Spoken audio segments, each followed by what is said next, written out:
y'all, I'm Red, and welcome to the Shine Shack, the channel that's all about making quality shine. Alrighty guys, it's a beautiful day here in North Carolina. It ain't but about 105 degrees, it's super hot, but we're gonna run some liquor today, guys. This is gonna be part 2 on our sweet corn liquor. Little recap, part 1, we picked some fresh peaches and cream corn out of the garden, ran cobbing off through a mini wood chipper, added some water and dextrose, and let it work. Well, it got a lacto infection. So it started smelling, the early stages of a lacto infection, guys. It's going to be smelling like vomit, puke, real nasty smelling. You don't want to run it then. You want to let that lacto finish out. In the end, it's going to smell fruity, real sweet, like pineapple. That's when you want to run it, guys. Well, it's smelling like that now. It took about an extra week. Boy, does it smell wonderful. I wish y'all could smell it. I'm actually really glad it got a lacto infection, guys. It smells fantastic. But we're going to get this mash filtered out and we're going to get to running it, guys. It's been about a month since I made any liquor and I am excited. Speaking of that, guys, I know I ain't really posted no content in the last month. I've been extremely busy with my new job. I'm now working on cars in the automotive industry, and if any of y'all know, there's some long hours in that, guys. But pretty soon I'm going to start having weekends off, and I'm going to get back to posting content every single week, guys. I'm not giving up on you. I'm not shutting the channel down. I'm here to stay with this. I love helping you guys and sharing my experiences with all of you.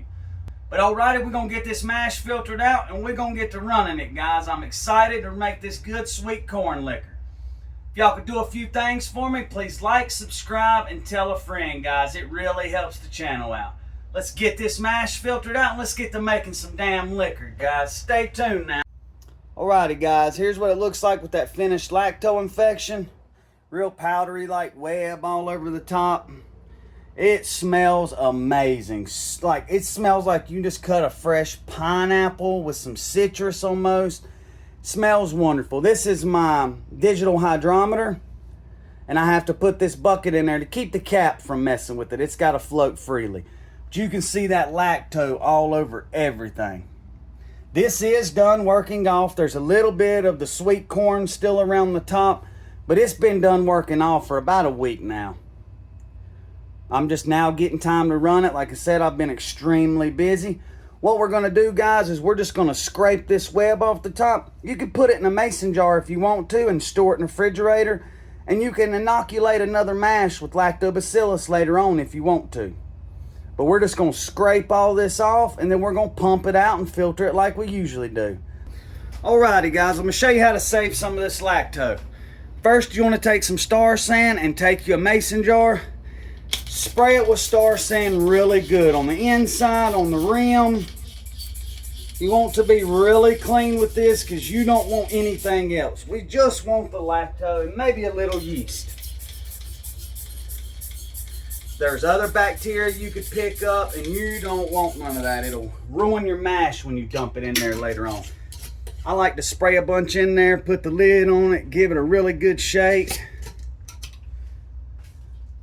Empty it out, then I'm going to sit the lid on it. Now I'm going to grab a deep spoon like a ladle. And we're going to Star San it real good. Be as clean as possible. If you don't got Star San, you can boil your mason jar for a few minutes and anything that's going to touch the mash. Next, we're just going to take it and we're going to scoop that web off the top. A little liquid with it is perfectly fine. We're going to pour that into a mason jar.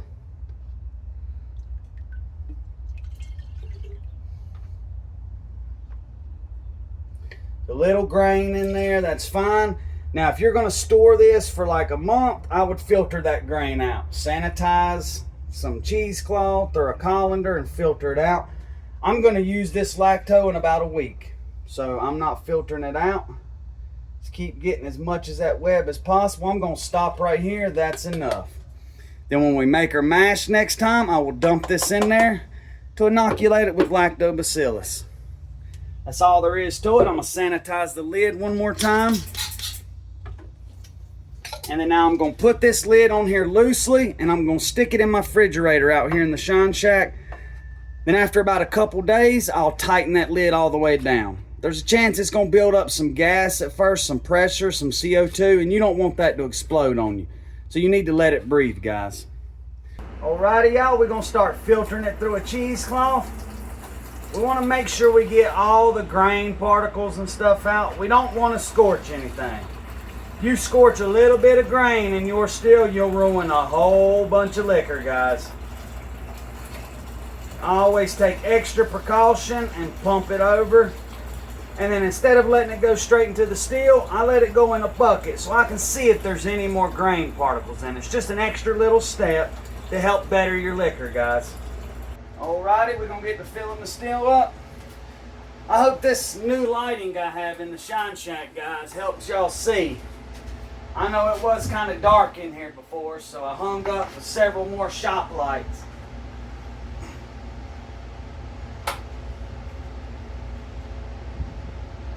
Alrighty, we're going to get the dump.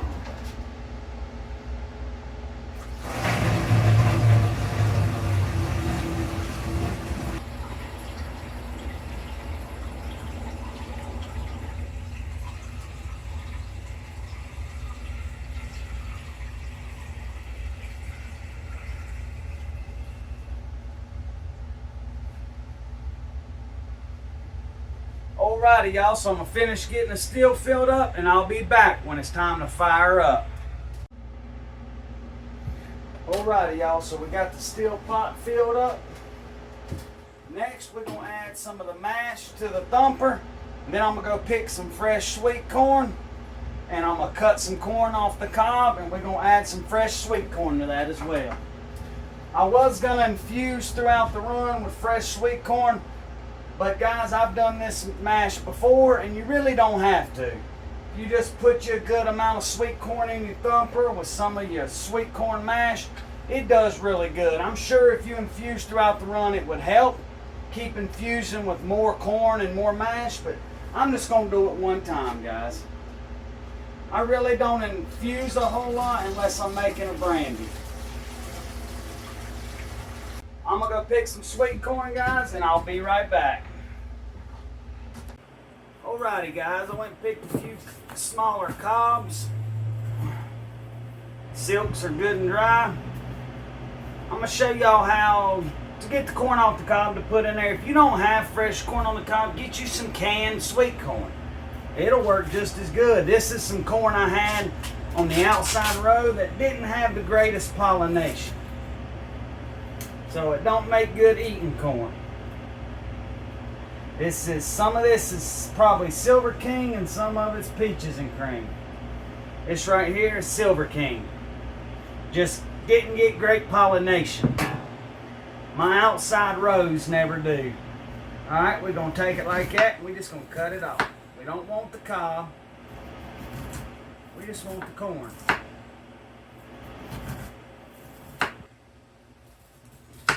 Alrighty, guys, I'm going to get the rest of this off the cob and we'll throw it in the thumper.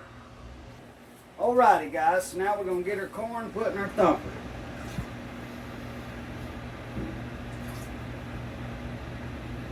Between this sweet corn and that sweet corn mash in there, it makes for a wonderful flavor. We're just adding to it, guys. You don't have to put nothing in your thumper. You don't have to run a thumper at all. And it still comes out tasting like good sweet corn liquor. Alrighty, y'all, so we're still heating up. We're probably about halfway. As always, I don't go by thermometers, I go by feel and touch. So we're probably about halfway heated up. Also, guys, if you ever have a problem with foaming, or as you run mashes over and over, the same mash, you'll kind of get used to which ones foam real bad, which ones don't. So just as a little precaution, because we got the still good and full, I'm going to add a couple of tablespoons of butter, 1 or 2, just drop it in the pot. What that does is it changes the surface tension of your mash and helps to stop that foaming so you don't puke. I always just buy cheap butter. It don't affect the flavor, never that I've noticed. We're going to add a little over a tablespoon, drop it down in there, and that's it, guys. And that'll help stop it from foaming. Always keep you some butter around. I keep some in the refrigerator out here in the Shine Shack, just to prevent it from foaming. Alrighty, y'all, so after we run off about a half gallon of heads, we'll start testing it. I always go by taste, touch, and feel. How does the spirit feel? How does it taste? Does it smell like it's still got heads? Does it smell like it's tails? That's what I go by. Does it evaporate quick off your hands? Does it feel oily? So on and so on. I'll show you throughout the run, guys. We're going to get these heads ran off, and in the meantime, anytime I run a grain spirit, I always filter it through charcoal. This is American White Oak Lump Charcoal. I make it myself. I plan to do a video soon. I'm about to run out, and I'm going to make some more, and I'm going to film how I make it. It really helps get out the unwanted compounds that you don't want. It's just that all the little things add up, guys, to make your spirit the best it possibly can be. And this is one of those things, guys. So after I break it up, I rinse it off real good with some good clean spring water before I start using it to filter my shine with. But I'm going to get this rinsed off and get these heads ran off, guys, and we'll be back. So this is our second quart of heads right here. So we pulled off right out of half gallon of heads. I apologize, y'all, if y'all hear a fan in the background. It's extremely hot out here, and that fan's got to be on. Circulate some air. Alrighty, y'all. We're going to see what it feels like. It's not evaporating so fast off my hands. It lingers a little bit.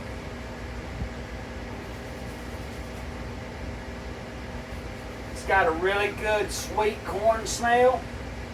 It's not super harsh like it was in the heads. It don't have a lot of acetone coming off of it, like nail polish remover, paint thinner smell. It's really starting to smooth out, and it's starting to smell sweeter. In the heads, it's real harsh and burny and fiery on the nose. It's got a real good sweet taste, corn taste to it.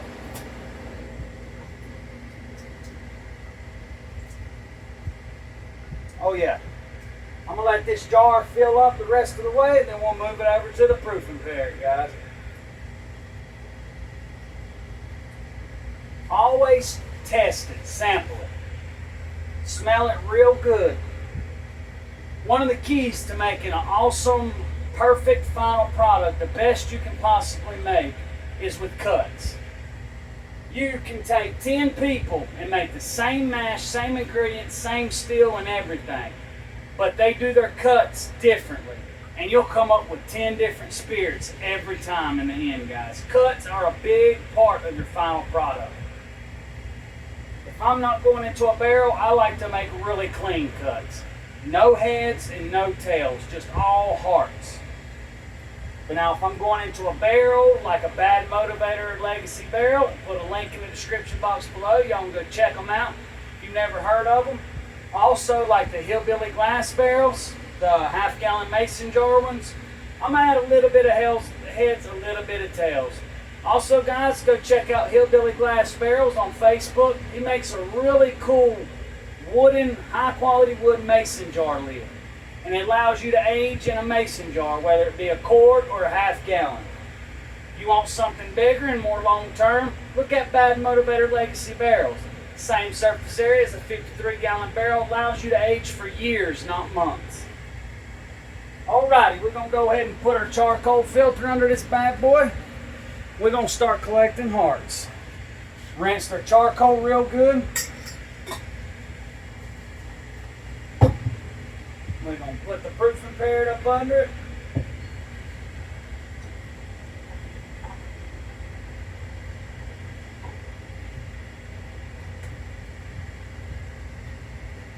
Can't forget our copper coon packer. Alrighty, y'all, so the run's coming along good. We're collecting our second quart of hearts. Smells wonderful and it's got a really good sweet corn taste to it, with a good fruity note on the back end. That's that lacto doing its magic. We're going to keep running off a couple quarts, guys, and we'll do a good old taste test here in a few. Alrighty, y'all, so We're on the 5th quart of Hearts. We're down to we're right at under about 118 proof. Just swapped jars out. We're on the 5th quart, so a little over a gallon and a quart. That sweet corn smell is just in your face. No burn on the nose, super smooth. And that has a lot to do with us using dextrose and not cane sugar. Amazing on the nose. It's like a Jiffy cornbread, like super sweet. You get the corn note, but it's different than using field corn. It's really sweet. That's what I love about this sweet corn liquor. It's still a little hot, right at 120 proof, but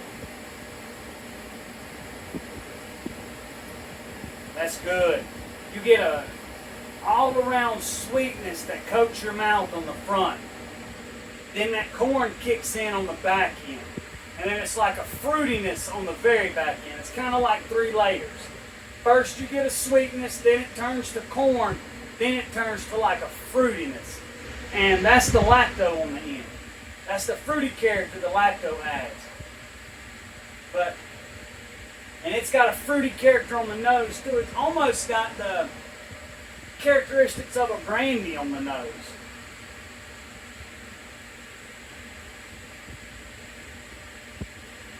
That's a mighty fine liquor right there, guys.